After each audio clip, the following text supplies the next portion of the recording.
Um, yeah. No, I think I'm so excited about having you on the show. And by the way, our commissioner of our health commissioner, I saw her again recently, by the way, Colleen. I don't know if I told you this or not, where she said, "Oh, yes, yes, we're very excited." And she said, when this show, I said we were planning this show. And then I'm going to send her a link to it after we've done it, and that she's going to share it with the mental health commissioner too. So, so That's yeah, great. we want to go ahead now. Okay, so Richard's just getting us set up. So, by the way, the show runs just under an hour. So, like, with I aim for 58 minutes, and so towards the end, I'll sort of warn you. Plus, the clock will be warning us if you're watching it at all. But so I'll give people a little bit of a last chance, and then I'll sort of round it off and then end it. You know, Okay, I'm going to see who accepts the stream, okay? wonderful. Thanks. And so from now on, we might Twitch be has accepted the stream. okay. So YouTube now has we're. accepted the stream. Mm-hmm. And Facebook has accepted the stream. Are you ready to start your show? Great. So, do you all feel ready? Yep. Great. Okay, so we're ready to go. Oops, that was a little bit of a clap. Okay, you all see the timer on the screen? It says 5. Right, Okay, when it says on the air, you're on the air, okay? right. Exactly. Here we Thanks. go.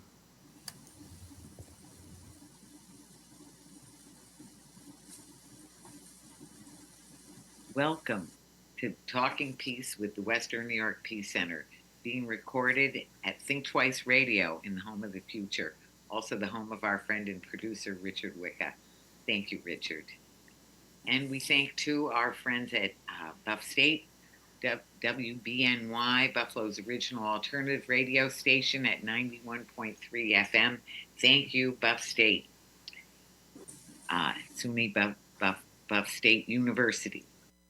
So, and when we think of all the gratitude, I also think of our Indigenous friends and how they start everything off with gratitude, and it's for people who enslaved people, for people, Indigenous people, that gratitude, and really in all of our traditions, that we know that gratitude is so important. And as the Indigenous people say, that we have Mother Earth is providing everything that we need for a good life in this creation. That there's, the water that is life, the plants and all the creatures, the different flying, swimming, four-legged, and the birds, the trees, so many things in our creation, that the sun and the moon, that really allow us everything, and of course the love and the Creator that help us to have the opportunity to care for each other and live a good life in this creation. And then they say, and now our minds are one. So I think our minds are one, at least on this point of that we need community responders programs. And that's what we're going to be talking about today. We're very excited about this show. I'm Victory Ross. I'm the board chair currently at the Western New York Peace Center. And I'm just very excited to welcome our guests. We have friend of the show, Colleen Kristich. Colleen has been on the show before, MSW, and community practitioner with the Partnership for the Public Good, doing so much good work and research of all kinds. Welcome, Colleen. Thank you. Great to be here. And I'm so excited to introduce Evan Thompkins. Evan is joining us from Denver, Colorado, where they have the STAR program, where he is the program specialist of a wonderful and really inspiring and exciting community responders program. So we're just thrilled with a public health background and all the Well, I hope, the answers that are going to help us get where we need to go because we want to go there with you. Evan, welcome. Awesome. Excited to be here. So thanks for having me. Well, we're so glad. We're so glad to have you. So we just sort of do this in a kind of talking circle format usually. So if we can just go around and talk and maybe just first share values that we think of in connection with a community responders program. Like, what are the values that you think of associated with that? And we'll start with you, Evan, and then Colleen. Yeah, I mean, I don't know if you want me to go through all of the ones we have, but we have, I think, 12 that are just written into our contracts with the people that we work with. So that's kind of like our guiding principles in the work we do. The first one being culturally responsive, having people from the community who represent the community to really encapsulate our diverse population. We want to be linguistically specific, making sure that we have people who can actually speak in the language of the people that they're serving. Thinking about holistic care, recognizing that our STAR van is great, but it's really just one mechanism in a continuum of care that of a way to kind of offer support to people who are in crisis. So working with people in that moment, but then thinking about what happens next. Can we connect people in crisis to long-term support services and treatment to kind of reduce those repeat calls? Doing no harm, having a harm reductionist approach, healthy de-escalation, working to de-escalate people in a healthy and responsible manner. Working towards problem resolution, whatever that might be for that person, trying to identify a problem, navigating, working with people to kind of find a solution. And then, trying to find healthy outcomes for different, public health issues and social determinants of health. Just kind of trying to be community empowerment and resilience. Trying to build trusted relationships and connecting people to those follow-up services. Self-determination is always important, letting people kind of decide their own pathway to what it looks like for them to be safe and trying to move from survival to thriving, and recognizing that our STAR vehicle program or vehicle in the program can kind of work towards empowerment and support. Definitely nonviolence. We are an alternative to policing. So, we send behavioral health clinicians and EMTs instead of the police to kind of get an appropriate response. And then just really trying to be trauma informed, making sure we recognize the different factors that have affected people's lives and really trying to see the humanity and dignity in everyone that we serve. Beautiful. Thank you so much. Thank you, Evan. And Colleen, what do you think of? Yeah, a lot of the same things. I think one buzzword that gets thrown around a lot, but really is truly the heart of community response is person-centered care. And so really it's about understanding the needs and desires of the person being served rather than power over or medical model of care, which we already have examples of in this, which aren't necessarily wrong for situations, for some situations, but rather than a responder trying to meet the needs of the business owner nearby or the community's desire or public order concerns, that's not the concern. That's not the main concern of a community responder. A community responder's main concern is the health and well-being of the person that they're serving. So they're a piece of a continuum of services and care that really is there for the person, along with, again, not being a hierarchical sort of top-down, I'm the provider, you're the client type of relationship, really mutuality and peer-based approach to serving and helping someone is a key part of it. That it's not, I'm coming to save you or I'm coming to help you, but I'm here, with you in this situation, and we're going to solve this problem together. We're going to find a solution together, is at the heart of it.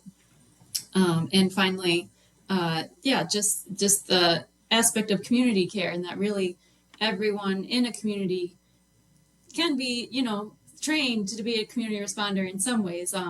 We're talking tonight more about municipal or organizational level teams, but also at the heart of community response is the idea that like we all have a part to play in public safety. We all have a responsibility to our neighbors and to our community to create safety and peace.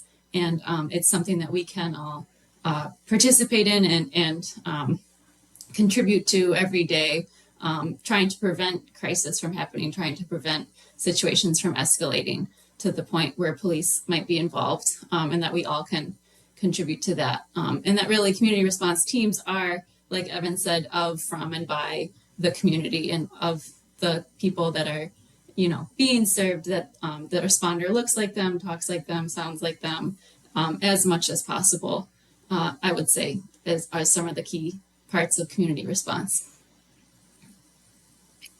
Well, it's so wonderful hearing both of you speaking on those principles and values, really. And usually I mention truth and love. I mean, I think about Dr. King, who said, unarmed truth and unconditional love will have the final word in reality. So those things definitely, and I think the truths of what you've been sharing, and the truth that we'll be sharing over the course of this program about how that kind of program can work, is important. But also, I think the beloved community is something I want to hold up, because that really shines through out of what each of you said. That it's not antagonistic, it's not fear-based, it's person-based, it's trauma-informed. And so it's really about approaching in a very respectful, responsive, and it's community responders from the community, that we're all together in this. So anyway, so from that, we could go really into like, what is a community responders program? So I just invite you to, let's start with you describing yours, Evan, if you would, and then Colleen, you can sort of add in sort of where the group has, what our group has been envisioning as well. So Evan. Yeah, so I oversee the STAR program. It's Support Team Assisted Response. It's an alternative response team that includes behavioral health clinicians and paramedics to engage individuals experiencing mental health distress or substance use disorders. STAR responds to low-risk calls where there are no significant safety concerns. STAR is a civilian emergency response that's dispatched through Denver 911. We can kind of respond to any person in Denver needing urgent help, kind of related to mental health distress, poverty, homelessness, substance misuse, resource needs, and more. Our team can provide medical assessment and triage. Since we have an EMT or a paramedic, they can kind of work with the person, see those, potentially medical needs. There's always the overlap between social determinants of health, mental health, physical health, all those things overlapping. And then, they can help kind of assess for anything related that way. That can also really reduce unnecessary trips to emergency departments as well. Working on resource needs with people as well. We do crisis intervention and de-escalation. And then we can transport people to different resource connections. And then working with the STAR program is always voluntary. So this isn't something we force upon people. We're in operation 6 a.m. to 10 p.m., 7 days a week, 365. So that's just kind of a basic overview of the STAR program. Right, right. Thanks. So Colleen, if you want to, you might have some questions you want to ask. I know I do. One of them being, do you have peer responders as well trained peers, or I know you have health and mental health people. Um, Uh, maybe you want to answer that, and then we'll give Colleen the chance. But that's one question I had. yeah, we currently don't have peer support specialists in our program. Hmm. It's definitely something we're thinking about as we expand in the future. Um, what that could look like. We started our model with behavioral health clinicians and then like an EMT and paramedic, so that kind of two-person model. We started with people who were licensed behavioral health clinicians, just so if they needed to write like a mental health hold, that they could actually do it right then and there and not have to involve a police officer. But we're getting to the point where we have enough licensed clinicians, and we do know that having people with lived experience can be, sometimes so much more beneficial than someone with, a license. So sometimes that's how people want to connect. So yeah, definitely something we're thinking about in the future. Well, I know, funding and all of that, and I mean, there's always growing and changing, and development going on. But anyway, it's just so exciting and inspiring that you have it going on at that's such a beautiful level. So, Colleen, you want to talk a little bit about sort of what we've been envisioning here in Erie County as a pilot program? Yeah. So community responders, the way that I define it, I think it's a fairly new term. So some people have different definitions, but our first responders that are equivalent to police, fire, and paramedics that respond in real time to low level, not nonviolent calls for health and social needs, like Evan explained. And so we're looking as a the Erie County Buffalo-based coalition, looking at models like STAR and Cahoots in Oregon is one that's been around a very long time. That if people have heard of community responders, that's usually the one that they've heard of. And San Francisco has a program, and over 30 other places around the country have started these really just in the last 4 years. A lot of them have sprung up since 2020. So we're in the process, really. We've looked at a lot of the models and are hoping to start a pilot program, ideally this year would be amazing, maybe next year. But really trying to have at least one team operating in Buffalo that we would like to have three people be part of.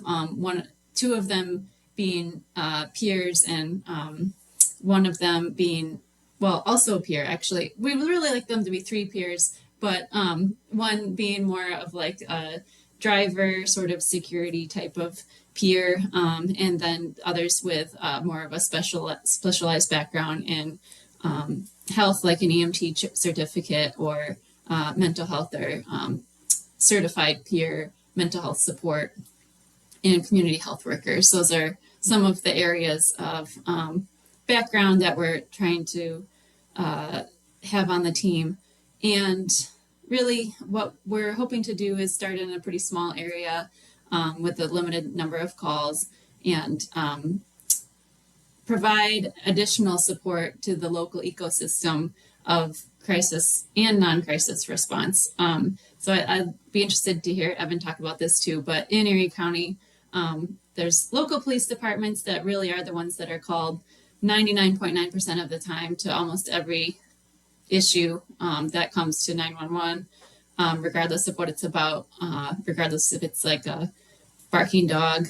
They won't come very fast to a low level call like that, but if it is police, that would get sent to something as non-emergent as, litter, fireworks, abandoned vehicles, things like that, all the way up to, emergency needs. But alongside police, we also have mobile crisis teams that are clinician based that do more of like the involuntary holds if they determine that that's necessary. And we also have co-response teams where there's a clinician with a police officer that respond. And so in Erie County, there are various steps have been taken towards responding differently to mental health crisis needs. But there is still a really large gap in crisis prevention and in responding to nonviolent health and social needs that really don't warrant either a mental health crisis type of response or a police response, definitely. So we're really kind of designing our program around that current gap in services and adding capacity to the response landscape and the services that are already provided. So that's some of our thinking right now around what it might look like here. Right. But yeah, that's my question for Evan, I guess, is how does the STAR program fit into the landscape of first response in Denver? Please, Evan. Yeah, I mean, we've had a co-responder program as well where a police officer responds with a behavioral health clinician since like 2017. So co-responders have been around for a while. But those programs can be great, but there became a recognition and this idea percolating of like some of these lower level calls really don't require a police officer. And just having a police officer sometimes can really irritate or traumatize people or escalate a situation. So the idea really became to form is how do we respond to these calls, get people the appropriate care without having a police officer there. And that was really heavily pushed by a lot of our people in our community activists, community partners, people who really started to dream of how can this be different? So I think that's something always important to kind of point out is that really having community buy-in and listening to the voice of the community because they were a big part in making this possible and what it is today. So yeah, we fit in the landscape is like we have kind of that continuum of, we have police, we have co-responders, and then we have the STAR program as well. Well, I want to say, I mean, I am personally so grateful that you're on the show to talk about it because we just had somebody killed. They said it was suicide by cop. But one of the things that, even police officers have said to me that if they're not in uniform and they're approached by somebody in uniform, their alert system will go up. And of course, I'm going to guess that if it's a person of color who is the officer who is not wearing a uniform, that they will be even more alarmed. So I've thought that if I were wearing a police officer's uniform or carrying a gun, that my ability to de-escalate would be extremely hampered, because I know my own reaction. It's just that people, it just heightens the danger and and people's alert system responses of fight, flight, freeze to be approached, to have a presence of an officer with a gun, of the uniform itself acts as a trigger. So we've had situations where it's gone off the tracks in that kind of way. Somebody had a heart attack while they were being what can I say, detained by two officers. There have been a number of incidents in the community. There was a homeless man who was shot. I'd like to talk about the bowler wrap incident where there was a woman who had jumped out of a second-story window in the winter, and she had no shoes or socks on, just wearing a t-shirt, and the police were trying to talk her down with the behavioral. The police in Buffalo do have a behavioral health team. And so they had their behavioral health team there. They had more officers coming all the time. This woman was standing in the snow in her barefoot for hours before they finally hit her with a bowler wrap, which is that lawsuit thing, and then tackled her. And that was considered a success. Now, I mean, she wasn't injured. I don't know, about the clawing into the bare flesh with the bowler wrap, but it's just it's not the forte of the police to be de-escalating a situation. They're already starting behind, the eight ball with the uniform and the guns. So, as you said, there's so many, so many better, less escalating kind of behaviors, or I should say, manifestations that will help people, to give them, try talking people down, offering them, food or drink or shoes, whatever it is they need to be, as both of you were saying, that person-centric approach. So it's very exciting to me too that you said it's the community that really asked for it. So could you take us a little bit through the process of how it got enacted? Yeah, so yeah, there was definitely community push starting in 2018, 2017. So there's a big community push from community activists, different, local nonprofits. One of our major kind of behavioral health centers, WellPower, who has our clinicians, Servicios de la Raza, members from the city. They kind of, in 2019, took a trip to kind of see the Cahoots program in Eugene, Oregon. After that, they kind of took some of those ideas. And then in June 2020, we started a pilot here in Denver that lasted 6 months. So we started a pilot in our downtown District 6. It has a high concentration of people experiencing homelessness. And we started with just one van with kind of reduced hours. So that's kind of how we started. That sounds great. It sounds great. Colleen, do you have another question or? Yeah. Actually, I have a question about the pilot. I know I've read that the pilot in Denver was started with like $208,000, which is so low.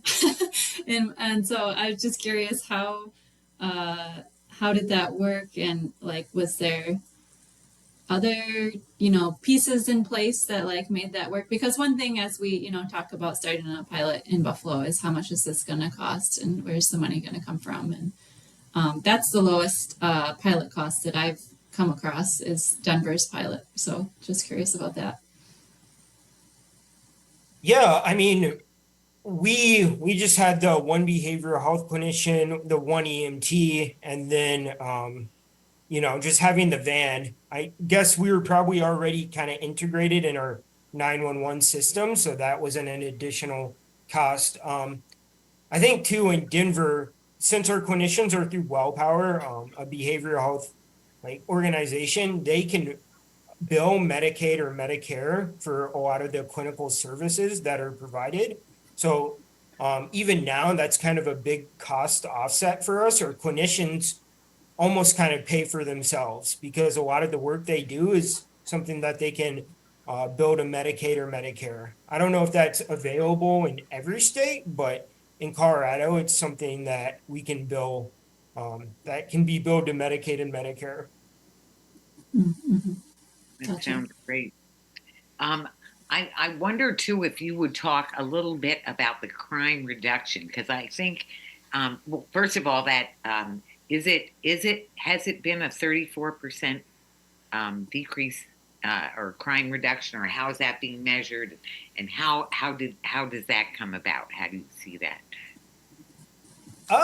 I don't really know about those exact numbers. I know Stanford did a study that kind of gave those numbers, which I believe it was during the pandemic. So, you can take with that what you will.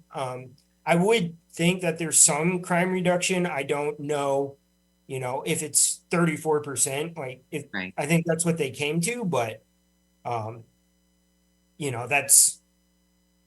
that's kind of what they said from their methodology. Right. We partner with a organization called Urban Institute, who's our like third party evaluator. Hmm. And so one of the things we're having them do now is really try and show our long-term impact. So we're having them look at people who saw the star van compared to a group that was similar that did not have the star intervention, and then looking at the long term, seeing if there was less arrest, what really happened to those people over time, actually like comparing two groups that are pretty similar. So we're excited about the work that they're doing on that. And then they're also doing a cost study analysis. So I think that'll be really helpful for a lot of places as well when that's available. I know not everywhere else is as liberal as Denver, but just thinking of it through a cost saving lens can really help sway different cities sometimes is, if we're taking things off the police's plate, um, that they honestly probably don't want to respond to anyways. They're being more effective at their job. We're not arresting people. We're not, feeding into this system that keeps eating itself of, unnecessary jail and going to the judge and all those expenses and then unnecessary trips to the ER. Like programs like this, I think can really save cities a lot of money. So excited to actually have like real data on that information in the future. That'd be great. Yeah, we'd love to see that, when you have it. And I just think it's so exciting to be, in conversation with you about actually doing it, how you're doing it, and the all the different, navigating that needs to be done that is being done.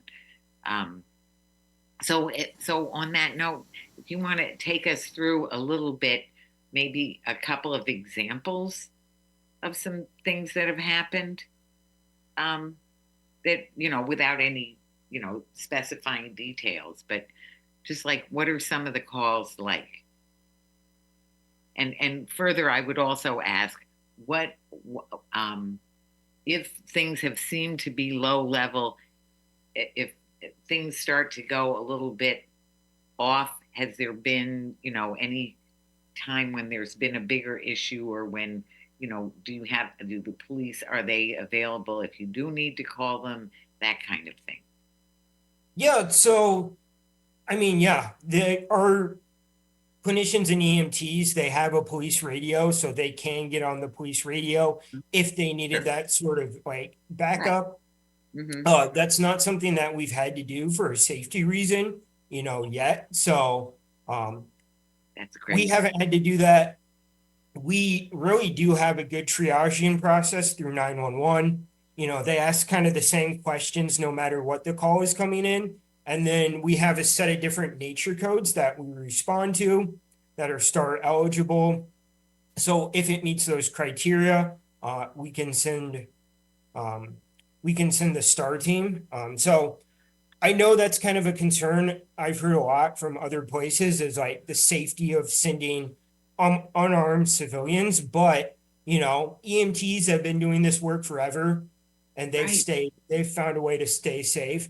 Clinicians have been doing this work forever. I used to be a case manager and I would go into people's homes and people didn't know where I was for hours and hours. So, I managed to keep myself safe. So now in this program, we have an additional level of safety of someone who's gonna check in. So, I don't think if you set these things up right, there's really not a safety concern, but that is something that is kind of ingrained into, police culture of thinking about getting home at night and safety being number one, which, can really take away from that trauma informed and person centric response. Uh, so we respond to a lot of different things like general assists, trespassing, people needing general resources. We have had someone call in who was like, "Hey, I need like a phone cord." to charge their phone. So it could be something like that. Sometimes indecent exposure, I mean, there's a difference between someone intentionally doing that and someone experiencing homelessness who just doesn't have a pair of pants that is going to work for them. Um, we do a lot of general welfare checks where people call in and they're like, I haven't heard from so and so in a long time. I'm worried about them or their mental health. So we respond to a lot of those. Um, Right. we respond to kind of our suicidal series. So if there's not like an imminent risk, um, that, and the person seems like they can be stable, then the STAR team can go talk to those people as well. Mm-hmm. Colleen, do you want to have a response, or I know there's Yeah, so I much think when there. oh Mm-hmm. sorry. Yeah, I think when I started learning more about these programs, really reading those examples made it real to me, where it is like someone, maybe intoxicated in the sidewalk and the people around them are concerned about them, but they don't really need to go to the hospital. They're not committing a crime. Like those things happen every day, we've all had lots of experiences where maybe we're a little concerned about someone, but Mm-hmm. there's nothing wrong enough to merit like calling 911 and, Right. risks with 911 and all of that. So it really is that vast number of calls every day that are currently going to 911 that can go to this type of team where it isn't really a crisis situation. Even I think a lot of time we talk about mental health crisis in these types of conversations, and these teams are equipped to handle those types of situations, but most of the time it's someone that needs somewhere to stay that night, or is distressed, or I just think about situations in my own life where I'm like, oh, I wish I had someone I could have called to help this person. Like I passed someone a couple months ago that was just crying uncontrollably, like at a subway stop, and like something was clearly extremely wrong, but otherwise the situation looked fine, like they weren't bleeding or anything terrible, and so it's just things like that where the person needs support. They might need to be driven somewhere like a shelter or a crisis stabilization facility, and those are the types of situations that currently we don't have a responder that is really equipped for that, has the time that to spend on those types of calls, as well as the skills and the flexibility of what they're able to offer that person. So yeah, I'm glad that you highlighted, those examples, because really it is, most of the calls are more about crisis prevention and about really meeting low-lying health and social needs, not so much this like behavioral health crisis response where someone, is really experiencing a crisis. That it's part of it, but it's not nearly as common as those everyday issues, I think. Well, I felt obligated to ask that question because it is the first question that comes from, people who are thinking that way about an emergency situation. And it comes straight out of the training that says you have 2.5 seconds to figure out whether the person might kill you or not. So that kind of thinking is like, yes, this is a potential person to kill me. Well, it is, but what are the probabilities? And if the probabilities are very low, unless there's a reason, I mean, it makes me think. I was a mobile therapist, a child and family mobile therapist, and I was in lots of homes, some violent homes. I was had to get my physical restraint skills, re-upped every year. Did I have to use them ever? No, I never did. No, not once. So I think but it's the bias goes into that, and that back to that feeds the fear, because police are just human beings, have a fight, flight, freeze, just like we all do. Plus, they have the gun. Plus, they have the body of law behind them that gives them the qualified immunity that sort of says, well, it's not your fault. if you freak out and they're armed, they're not armed, and it was just a mistake, it's not your fault. So it all sort of militates towards escalating the situation from both ends, from all parties. So it's so exciting to hear that you have this program going on and you have not had to call for backup or anything like that. The other, oh, go ahead. What were you going to say? Yeah. Yeah. I mean, I guess I was going to say, 911 has kind of just become a catch-all for a Right. lot of different things that it's Mhm. not necessarily needed for.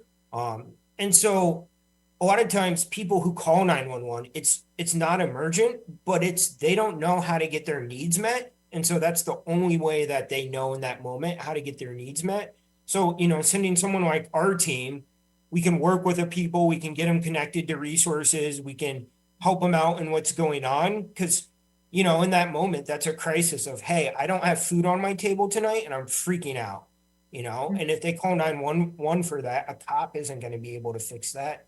So, working with people in these non-emergent situations, and then we can get them, different resources and hopefully help them learn the skills of other ways to get those needs met.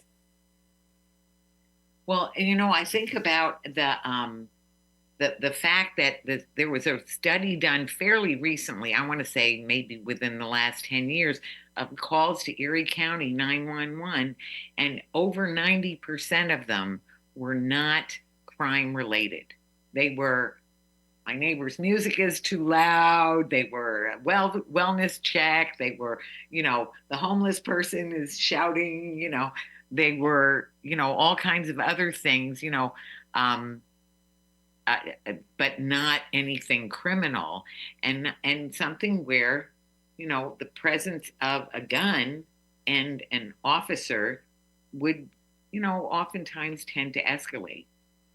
So I mean, I think that's where we need to start with those low level calls where there's no reason to think there's something to worry about, and then not putting something in, putting people in a situation where there's a trigger there all of a sudden. So, yeah. So, Colleen, do you have any Well, response? I have a question and something just to say about what we're doing here. So I know 911 and 911 dispatch is a big part of a lot of community responder models because that's what people are currently calling and that's what they're used to calling. And so having the responder team linked with that makes a lot of sense. But like you said, Evan, a lot of those calls kind of really shouldn't be going to 911 in the first place. It's not a life-threatening emergency or a serious crime. So is Denver exploring other ways, or maybe it has other ways for people to access the team except through 911, or is that part of the conversation there? Because I know it's very different in different localities of how the dispatch is done, and how to lower Right. those calls to 911 is a goal, really. Yeah. Right. Yeah. Right now it's only 911 or non-emergency number. And then we have a 10-digit star hotline number, but that actually goes through 911 as well. But yeah, that's something that I've been exploring, looking into the future, is how can we establish potentially a fully alternative phone line. Because again, even with 911, we know there's Black and brown communities who won't call 911. They just won't. Right. And I Right. don't know if there's great data on that, but that's something I've been looking for. But, I know as a Black man myself, like, I'm not calling the police. Like, I'm not. So, I think, yeah, that could be something really important if you can figure out a way to have an alternative line that can also, keep people safe. Because what I've heard on the alternate side is if someone calls in and is like, well, I have a gun to my head right now, that might need a very immediate response. So I don't know how to balance those things, but yeah, it's something we're, I'm trying to figure out, but I think it's a great place because that's again something that our community in Denver wants that too, is having a completely alternative way to access the team. Yeah, I think that makes a lot of sense.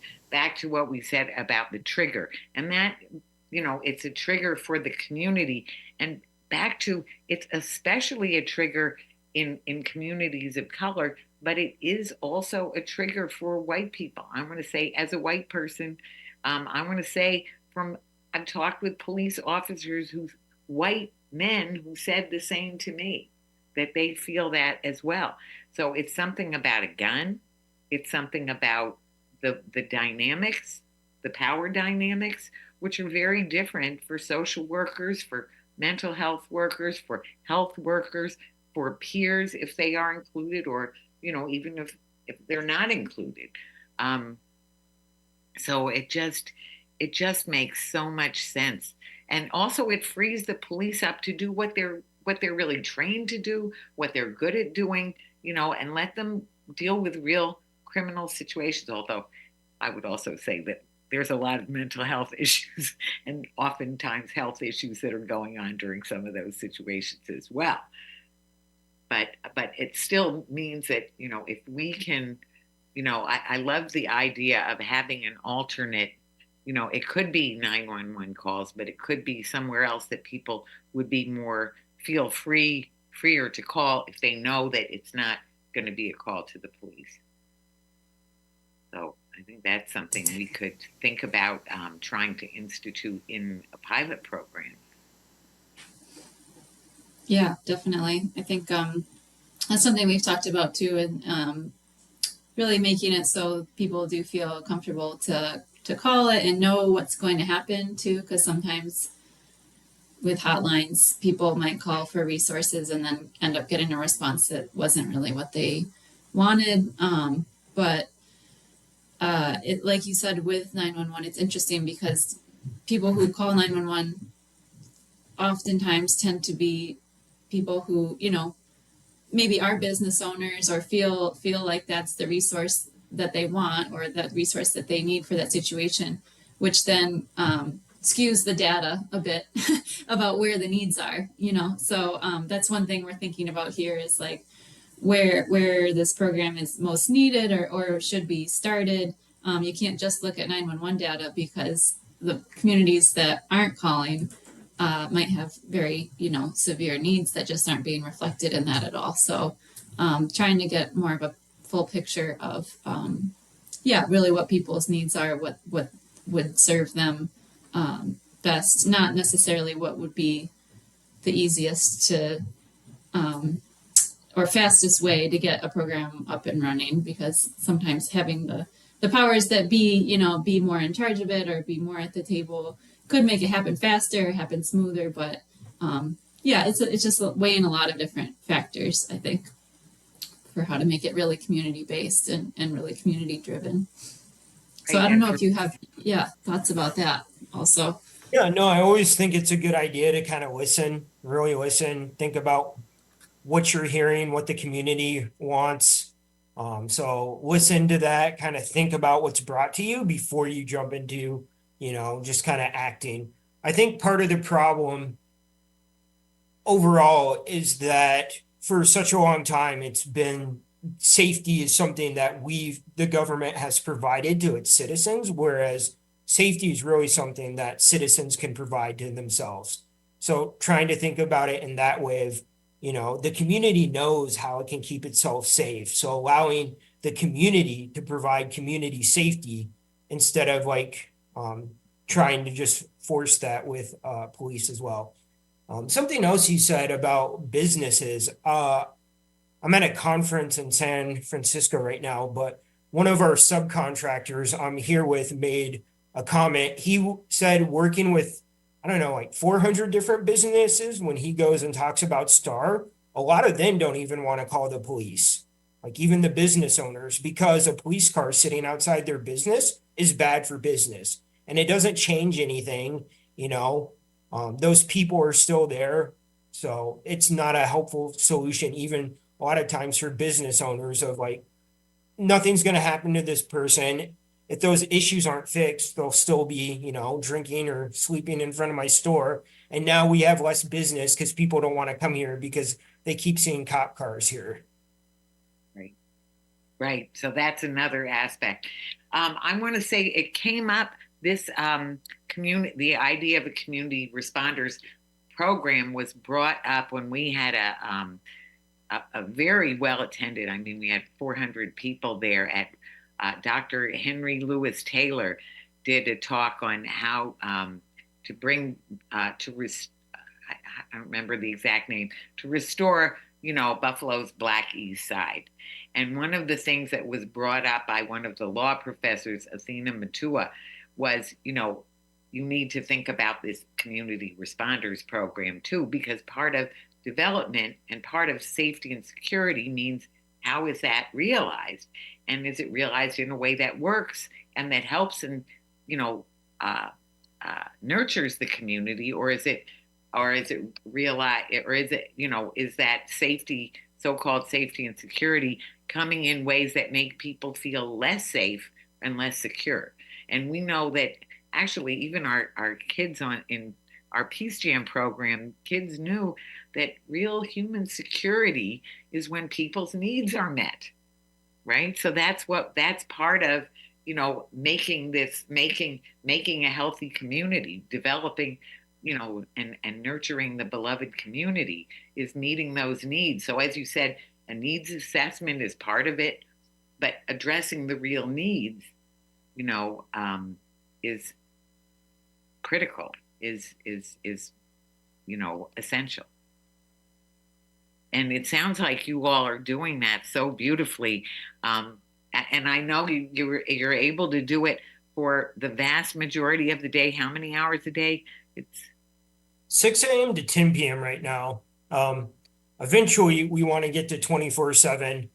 right. That's something we're definitely looking into. To do that, we not only need to have more vans and more staff, but really expand or follow-up network care too, because again, it's great if you can de-escalate someone at 2 a.m., but if all the shelters are closed, if there's no case manager ready to talk, if that person is ready to talk, like, are they just going to be in distress the next day again? So making sure we have resources that are 24/7 as well. Makes me think of that seamless thing that we need, right? That it should be, there's so many aspects. So the response is just part of it, but there also need to be the services, the place to go, the places to get the needs met. Whether it's food, shelter, a safe, secure place, or a place or somebody to talk to for longer. Yeah. So we need all of those things. Well, so if why don't we talk a little bit, and we really need to talk about how people can get more involved here in Buffalo and help this get off the ground. So I'm going to go to you, Colleen, for that, and then we'll come back to Evan for your ideas on what else we could do. So, Colleen. Yeah, absolutely. We have a Linktree Community Responders 4, the number 4, EC, and that's where we have a fact sheet and a brochure. We also have a general body meeting coming up. It's going to be March 21st at 6 o'clock, 6 to 8 p.m. It's going to be at 319 Northland Ave, which is a church. And I'll share the flyer with you, Vicki. That actually, the location just got confirmed today. But yeah, March 21st at 6 o'clock. Anyone's welcome to come learn more and share your thoughts and your ideas on what community response could look like in Buffalo. And yeah, we're really, like I said, really focused on figuring out more details about what a pilot program could look like and trying to get funding for that. And so that's going to be the main topic of conversation, I think, the rest of this year. So yeah, looking forward to getting more people involved and getting that off the ground. Absolutely. Absolutely. Evan, do you have some ideas for us? What might help us? Yeah, I mean, I think that sounds great, having those meetings. I would say, really trying to find those community activists who already exist, who are really passionate and really want to push this forward. I think it really helps to get that political backing if you have people who are willing to call the mayor, who are willing to put pressure on city council, or, even getting city council buy-in, getting your city council, your mayor, your officials to come to some of these meetings. If Mm-hmm. it's going to have some involvement with, 911, or if it isn't, but if it is, like working with, the police side to figure out how you can get their buy-in, how you can talk to them to get them to understand the benefits to working in collaboration together. Well, I gotta say, it really, to me, it's just such an obvious, well, I would say a real victory where everybody wins because it will be better for the police officers. So when they're in this situation, these situations where the skills that are needed are not the skills that have honed to be a police officer. You know, we've seen that in any number of ways that, I mean, people have training for different kinds of situations, and those are the skills that they should be using, and it just helps everyone to thrive by doing that. So it will free people. And for police officers who are really good at de-escalating, let them not have the uniform and the gun. Let them go ahead and join, quit the police force or transfer, have a whole bunch of them transfer into this new program when if that's what they really want to do with people, because it's about using those skills, the skills of the de-escalation, the people skills, the therapeutic skills, the assessment skills, right, for the health issues, the mental health issues. Right. I would say really quick, just like even if your program won't go through 911, having the buy-in from officers, having them understand what the program is. So they get to a point where even if they show up to 911 calls and they can just be like, you know what, I'm going to call this program and then I can hand this off because they're better equipped to deal with this. So, Sure. because there's probably going to be calls that still go to 911 that could go to your alternative phone line. But if you get their buy-in, they can just kind of transfer directly to you as well. Right. Well, so we just have a minute or two left. So I would just say final words from either of you, just a, bottom line. I'll just say, yeah, it's been great to meet Evan and hear more about the STAR program. I think the outcome of, operating for years and never having to call for police backup, serving thousands and thousands of people successfully is really what we're trying to emulate here in Buffalo. And really, I think the need could not be greater and the push could not be more urgent really for this type of response. So it's just, yeah, been a pleasure. And I hope that, just the conversation keeps going. I think this is a national conversation that is really gaining steam all over the place. So we're just one piece of a fabric, of alternative responses that is really starting to take off across the country. So it's really exciting. Evan? Yeah, it was great talking with both of you. I would say, looking to the future, we definitely want to continue the dream of what this program can continue to evolve in. We don't want to become complacent. We want to make sure we're continuing to involve the community and making sure that we're, moving forward. I think it's easy to become complacent of, okay, we have behavioral health staff and EMTs and we respond to calls, whereas, maybe we can have peer support specialists. Maybe we can have our own shelter beds or our own resource center or, our own drop-in walk-in facility, like whatever that looks like in the future to continue pushing to really make those beneficial changes in our society. Thanks. Well, first of all, I want to thank you both so much. I thank Bernice Turner, who also was chiming in online about how much needed this program is, and I certainly couldn't agree more. We couldn't be more grateful to you and to Ryan, who helped me arrange to get you on the show.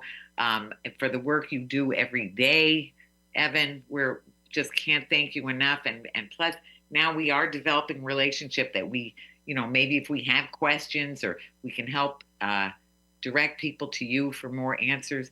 Thank you so much, Colleen, for all the work that you're doing to make this happen and that we're all doing because this is just so needed. It's so clear.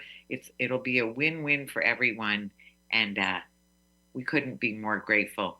So I just want to say thank you both so much. This is Talking Peace, and together we've been talking peace in truth and love.